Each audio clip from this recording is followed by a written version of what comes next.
Thank you for the organizers to invite me to this fantastic event.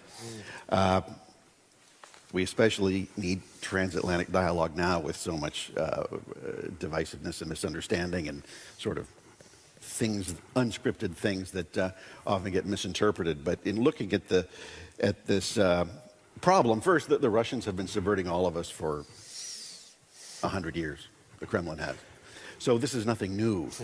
Second, a third quote from Ben Franklin, when he was walking out of the Constitutional Convention, and some people in the public said, "What kind of government have you put together for us?" He said, "A republic, if you can keep it." So even from the beginning, he was wondering, can a democracy, a democratic republic in this case, even keep itself? And we did. It wasn't perfect, and it was with a lot of fits and starts and a civil war in between. But it managed to survive. So to answer a question, I think the original question of this panel was, can democracy win in modern battle? And my answer would be yes, if it wants to. But there are three points, and all, again, as pointed out before, psychological dimensions. First, well, what are Western values in the 21st century? And you see this divisiveness in the United States and in Europe now, where you have sort of a post-Judeo-Christian values versus traditional Judeo-Christian values clashing, each one accusing the other of being Russian agents at the same time. So you have that. Do we have eternal truths as Western values, or are they just transient fashions? And why would we defend a transient fashion if we don't have an eternal truth? So since we have all this, rather than fight about it, let's just appreciate the diversity of values we have within our Western democracies and proceed from there. How resilient can we be? The Kremlin, of course, and others want us to fight one another. They want us to devour ourselves. We do a pretty good job, speaking in my own country, of devouring ourselves, especially over the past few years. And there's a reaction to too much government, too much power, and too much elitism, and the common people are fighting back, as they are in parts of Europe. So the Kremlin thrives on this, yet we have to also be cognizant of the fact that they're doing that, and they're going to be exploiting this. It's entirely normal, where the democracy can be the weapon of the aggressor, one's own democracy. Second is, when we suppress the truth, we attack our values. And we've come to the point where we so much have this overweening desire not to offend that we end up giving up what we believe in. It's okay to speak of killing large numbers of people in the name of defending our societies, but offending them is not something we should do. So when we suppress the truth, we attack our own values. When we prevent the people from stating the truth, how can 100 children and teachers get hit by a truck across the sea and no one wants to talk about why? And in some places, we're even jailing our own people for talking the truth about things that are politically incorrect, so we can't speak the truth. We're surrendering our Western values when we do that kind of thing. We're letting our enemies do that to us. Forcing or shaming allies into accepting a certain view or denying a certain truth corrodes our very identities, to say nothing of our values. So that was the first one. The second one, national sovereignty itself, second issue, is a core Western value of its own. It has to be protected at all costs. And while we surrender part of authority or part of sovereignty by joining an alliance or by joining a large transnational organization, we have to keep in mind that the whole purpose of having a national defense is to protect our own national sovereignty. And each group of countries, each country, has its own identity that it needs to protect. And sometimes I think the global elites tend to have an idea that nationhood really doesn't matter as much as the greater good, or the world community, or the global citizen. That's not necessarily true. For example, NATO is a voluntary alliance of sovereign countries. So you can leave when you want to, but there's never been a Brexit in NATO, except for maybe Charles de Gaulle for a short period, but we fixed that okay. Sovereignty is not isolationism. It's not chauvinistic. It can't survive without allies. It has to be internationalist to survive.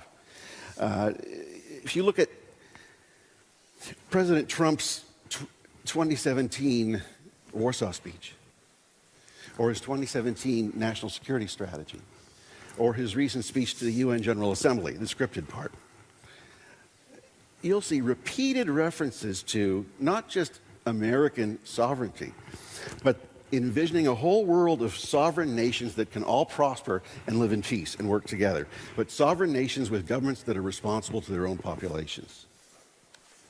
So NATO is here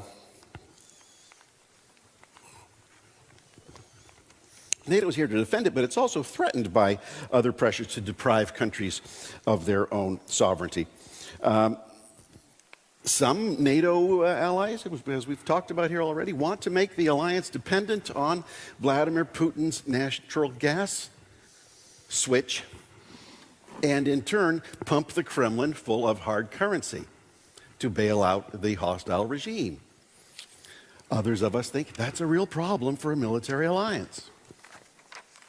That raises questions about the usefulness of certain members of the alliance, or the validity of the alliance, or the infiltration of the alliance, the reliability of key countries in the alliance. It's not merely an economic issue. Some fear for sovereignty, and they end up flirting with Putin, or Putin's agents come out and flirt with them. This is to be expected, but it doesn't have to be a permanent situation. There's a temptation to weaponize accusations for political gain by accusing people of being Russian agents. So NATO is strong as long as its members are sovereign, and sovereignty being this core Western value that we must defend. The third issue is, if you keep yourself on the strategic defensive, you're going to lose. Nobody wants to follow a football game that always plays defense. Democracies that are not proactive in defense of their values are going to lose. This is not an expensive expense. We just heard from the minister here about the private initiatives going on, but imagine if this was done as part of one's military reserve duty or National Guard duty or something else as a contribution to the overall national defense, especially if it's a smaller country where it's not affordable or practical to have a large investment in hardware and infrastructure. We have to be vigilant to this, but we cannot just be defensive to it. Russia's going to exploit all our vulnerabilities, including elections, as it has. And we try to respond with sanctions or messaging, whatever else.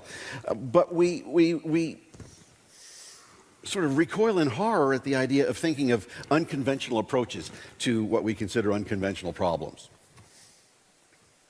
So we don't want to consider them. We throw them out. It's too extreme, it's too crazy, it won't work, no one's going to do it, whatever. So in this case, though, we need to have a political and economic equivalent of deterrence along the force continuum. We have a nuclear deterrent. It's okay with all of us to have a strategy of mass genocidal radioactive annihilation of humanity to keep our Western values, but we can't hurt anybody's feelings by pointing out certain truths. So we have to figure out what is our continuum going to be on the political and economic side. Article 5 won't defend us against this. Minute, please. So we need a strategy to map out and exploit those vulnerabilities of the Kremlin regime, of the gangster-state, and even of the Russian Federation itself. Not simply slapping sanctions on everybody in Putin's inner circle, but maybe playing favorites, maybe getting to fight each other, maybe doing cyber attacks to steal their bank account money and using it to fund opposition movements. Being really creative with how we use our economic and political systems. Promote regime infighting. Even promote irredentism in the Russian Federation. Not something some of our Russian friends are going to like, but it's something that we should be thinking about as a way of having that capability and showing the Russian regime we have the will and the ability to use it. At the same time, engage the Russian population as much as possible and prepare for a sudden collapse in the Russian Federation regime and take advantage of it the way we failed to do in 1991. Thank you, Mike.